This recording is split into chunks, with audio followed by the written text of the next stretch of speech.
Assalamualaikum warahmatullahi wabarakatuh. Selamat pagi semuanya. Terima kasih atas kesempatan yang diberikan kepada kami. Kami dari kelompok 1 yang terdiri dari saya Dinda Firnisa sebagai moderator dan ada pun rekan-rekan saya yaitu saya Alma Sofia, saya Anissa Fauzia, saya dari Ranita Dewi, saya Maulidin Alfianza.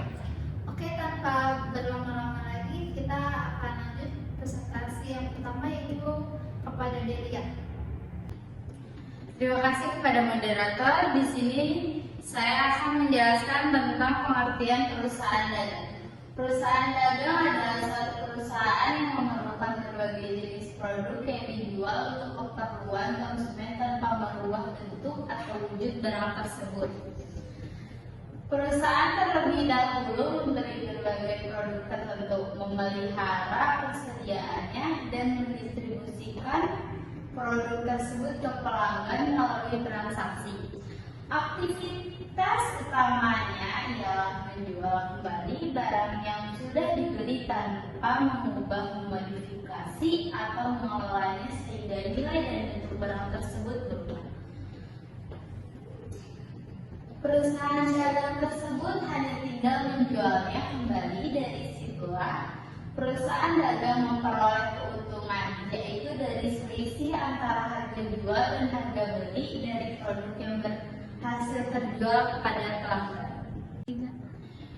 Perusahaan dagang umumnya memiliki beberapa karakteristik khas yang antara lain ada berpusat pada perdagangan, yaitu fokus utama perusahaan dagang adalah pada kegiatan jual beli atau barang jasa.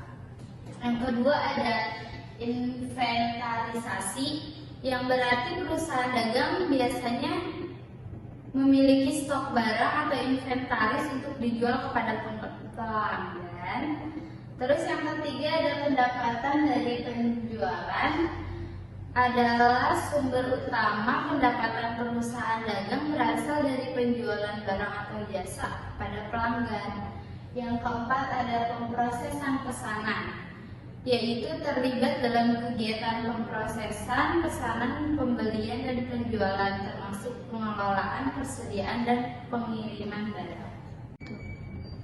Selanjutnya yang kelima ada keterlibatan pihak ketiga, yaitu bisa terlibat dengan pemasok, distributor, dan pelanggan dalam rantai pasokan dan distribusi. Yang keenam ada pengelolaan risiko pasar, yaitu rentan terhadap fluktuasi harga pasar dan perubahan kondisi ekonomi yang dapat mempengaruhi keuntungan perusahaan. Yang ketujuh ada pemasaran dan penjualan. Maksudnya itu keterlibatan aktif dalam kegiatan pemasaran dan penjualan untuk menarik pelanggan dan meningkatkan penjualan. Selanjutnya ada laporan keuangan. Laporan keuangan itu menghasilkan laporan keuangan termasuk neraca, laporan laba rugi, dan arus kas yang mencerminkan kinerja keuangan perusahaan. Selanjutnya ada komersial. Komersial itu fokus utama perusahaan dagang adalah komersial, yang berarti berorientasi pada mencari keuntungan melalui aktivitas perdagangan. Selanjutnya ada margin laba. Margin laba adalah laba perusahaan dagang dihasilkan dari margin antara harga jual dan harga beli barang atau jasa. Siklus operasi dalam akuntansi mengacu pada serangkaian langkah atau prosedur yang ditempuh oleh suatu perusahaan untuk memproses transaksi keuangan dari awal hingga akhir. Siklus operasi akuntansi mencakup langkah-langkah pencatatan jurnal umum, jurnal khusus, buku besar, jurnal neraca saldo, penyesuaian, laporan keuangan, jurnal penutup. Ini adalah serangkaian tahapan yang mencakup kegiatan pengelolaan dan pelaporan keuangan perusahaan. Kemudian ada jurnal khusus yang terdiri dari satu jurnal pembelian atau purchase journal. Jurnal pembelian dalam siklus akuntansi perusahaan dagang mencatat semua transaksi pembelian barang dagangan. Jurnal ini mencakup informasi seperti tanggal pembelian, nama pemasok, deskripsi barang, jumlah pembelian, dan metode pembayaran. Fungsinya adalah merekam secara sistematis setiap pembelian untuk memudahkan pelacakan, pengelolaan, dan pelaporan transaksi pembelian dalam pembukuan perusahaan dagang. Yang kedua ada jurnal penjualan atau sales journal. Jurnal penjualan dalam siklus akuntansi perusahaan dagang mencatat semua transaksi penjualan barang dagangan.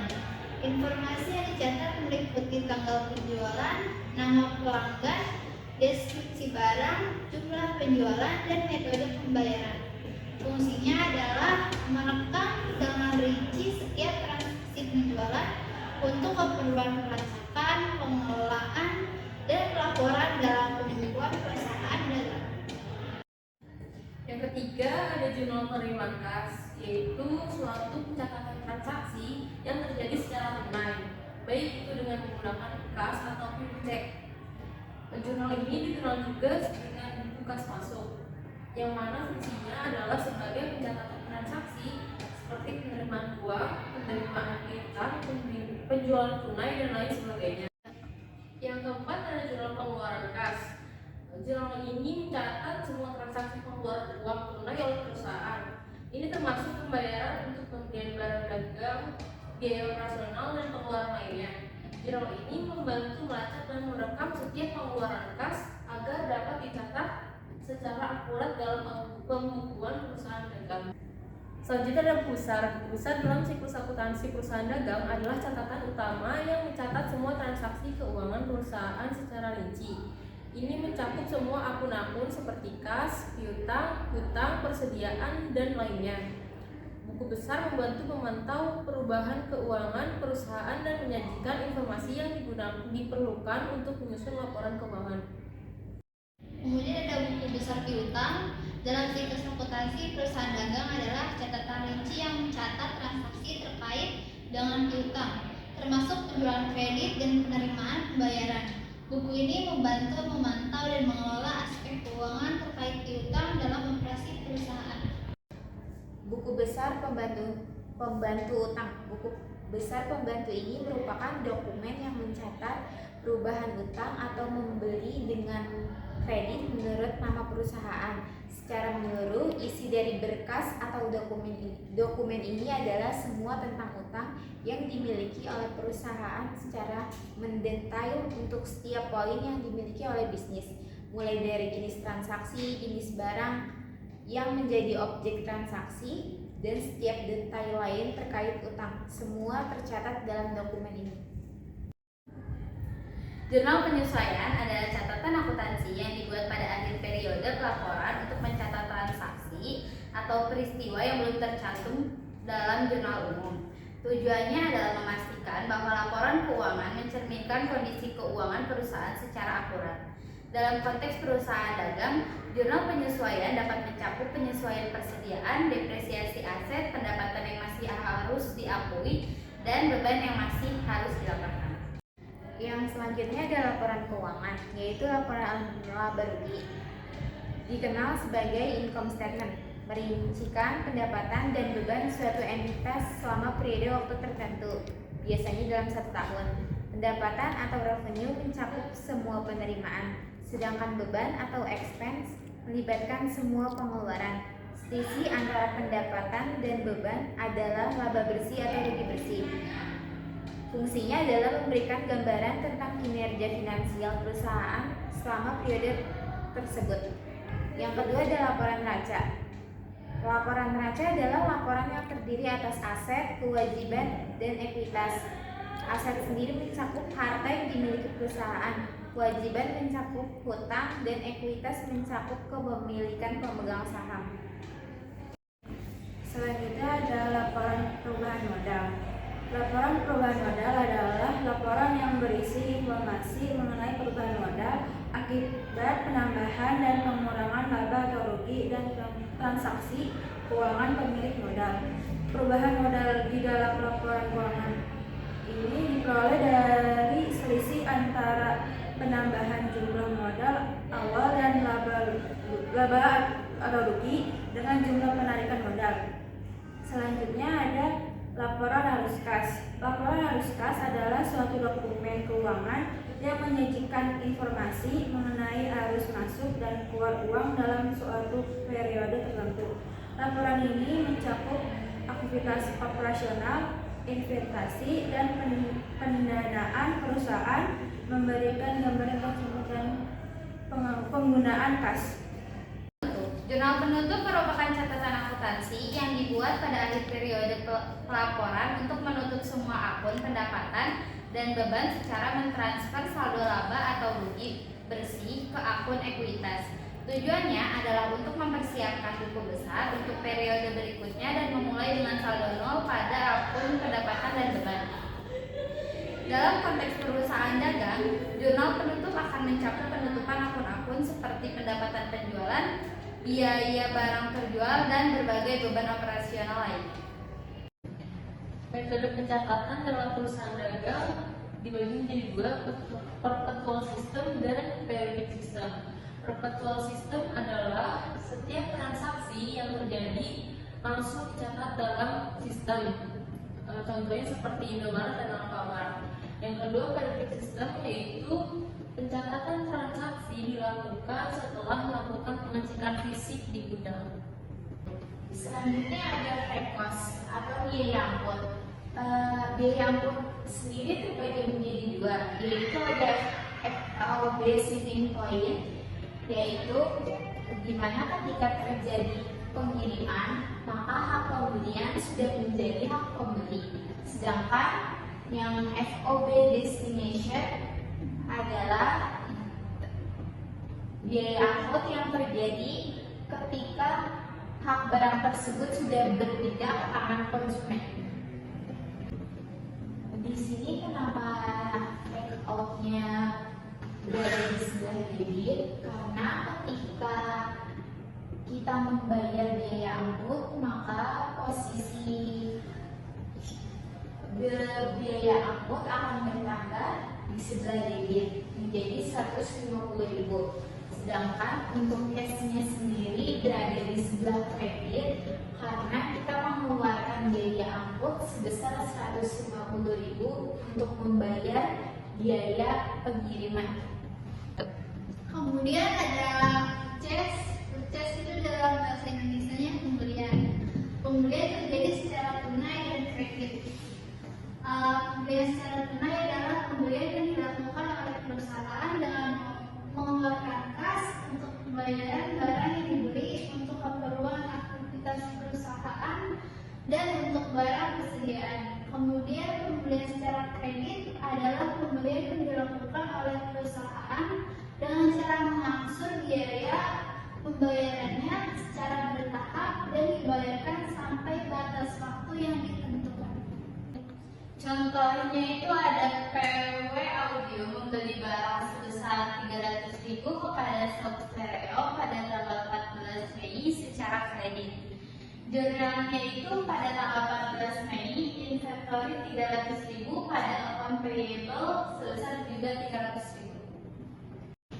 Kemudian contoh selanjutnya ada PW Audio membeli barang sebesar 300.000 kepada Sob Stereo pada tanggal 14 Mei secara tunai. Jurnalnya yaitu pada tanggal 14 Mei inventory di debit 300.000 dan cash di kredit 300.000. Inventory ini adalah persediaan barang masuk ke aset dan aset saldo normalnya yaitu di debit. Kemudian kenapa cash di kredit? Karena jika cash berkurang maka saldo normalnya akan di kredit.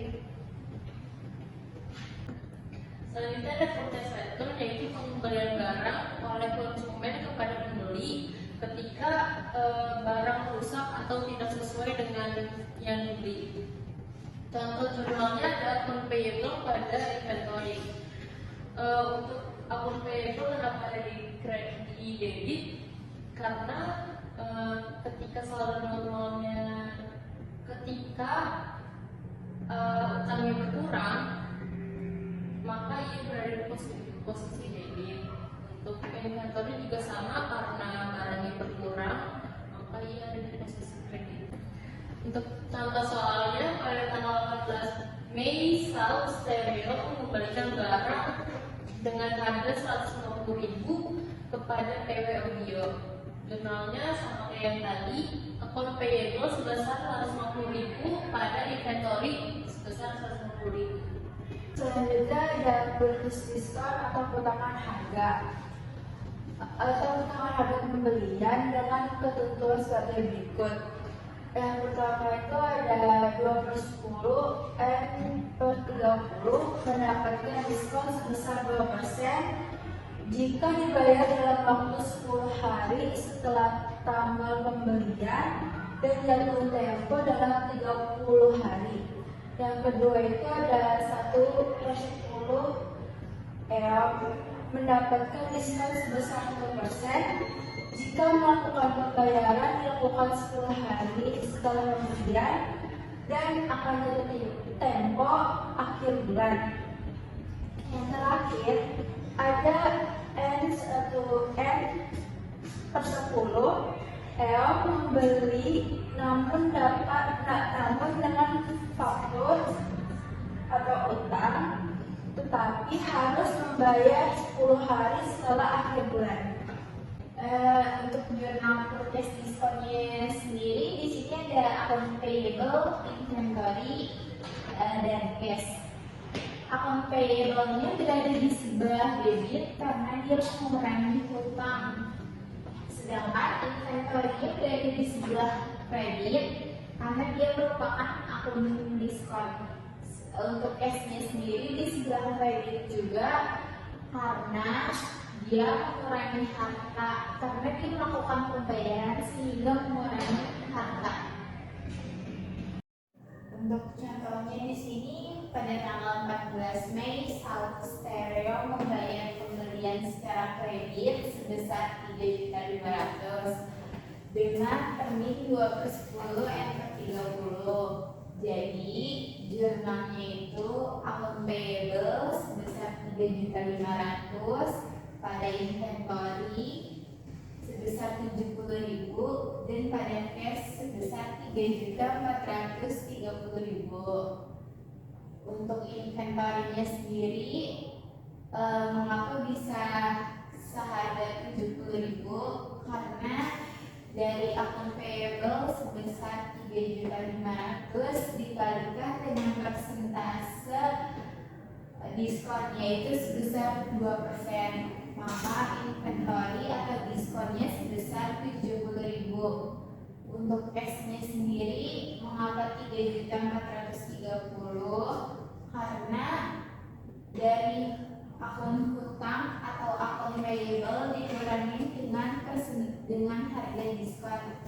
Jadi 3.500.000 dikurangi 70.000 sama dengan 3.430.000. Selanjutnya ada sales revenue, yaitu penjualan. Penjualan adalah kegiatan menjual yang pembayarannya dilakukan secara kredit maupun tunai. Untuk kredit itu dengan batas waktu tertentu. Jurnalnya ada dua. Yang pertama untuk jurnal penjualan dan untuk jurnal cost. Untuk jurnal penjualan itu akunnya cash or account receivable pada sales revenue. Kenapa cash or account receivable-nya di debit? Karena menerima uang ataupun piutang, makanya kalau misalkan bertambah itu ada di sisi debit sesuai dengan saldo normal, dan sales revenue juga sama, saldo normal itu berada di sisi kredit, makanya ada di kredit. Untuk yang kedua itu ada cost of goods sold pada inventory.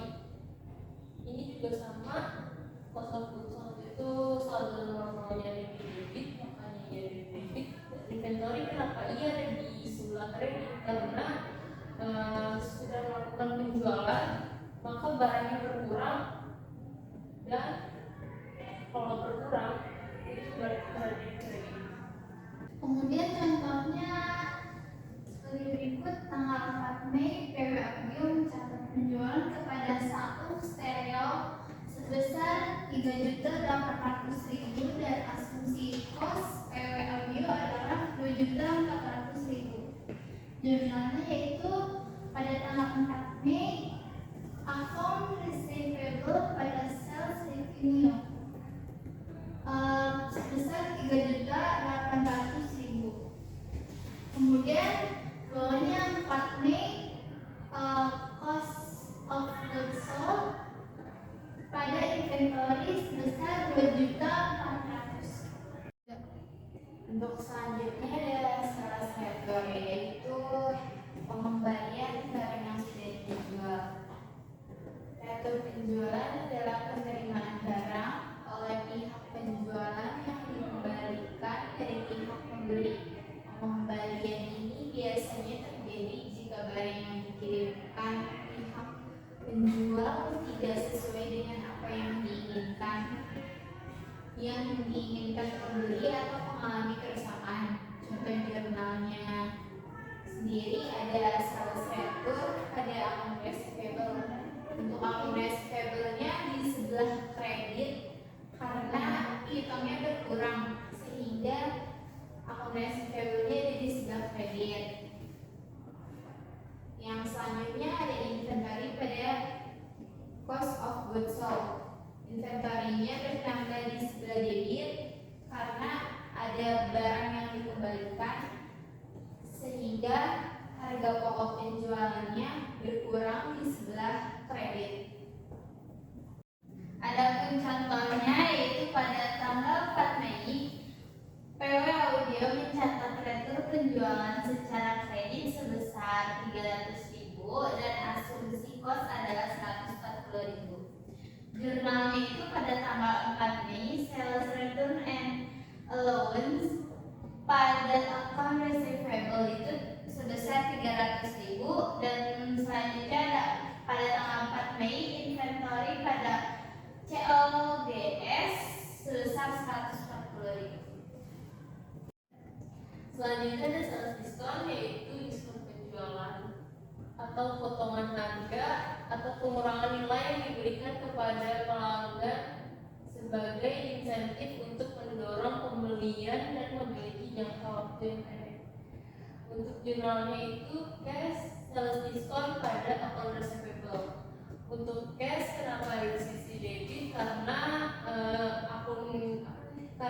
uangnya bertambah, maka saldo uangnya berada di sisi debit, dan sales diskon itu ada di sisi debit untuk mengurangi si cashnya, dan account receivable ada di sisi kredit itu karena piutangnya itu berkurang hanya di sisi kredit.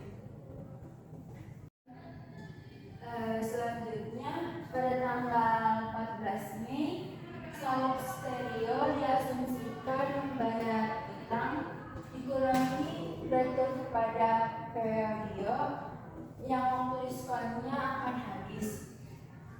Untuk jurnalnya itu ada pada tanggal 14 Mei pada cash 3.420.000, sales diskon 70.000, account receivable itu 3.500.000.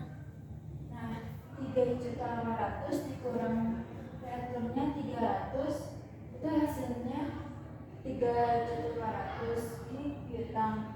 Nah, piutang itu dikali 2%, jadi hasilnya 70.000. Demikianlah presentasi dari kelompok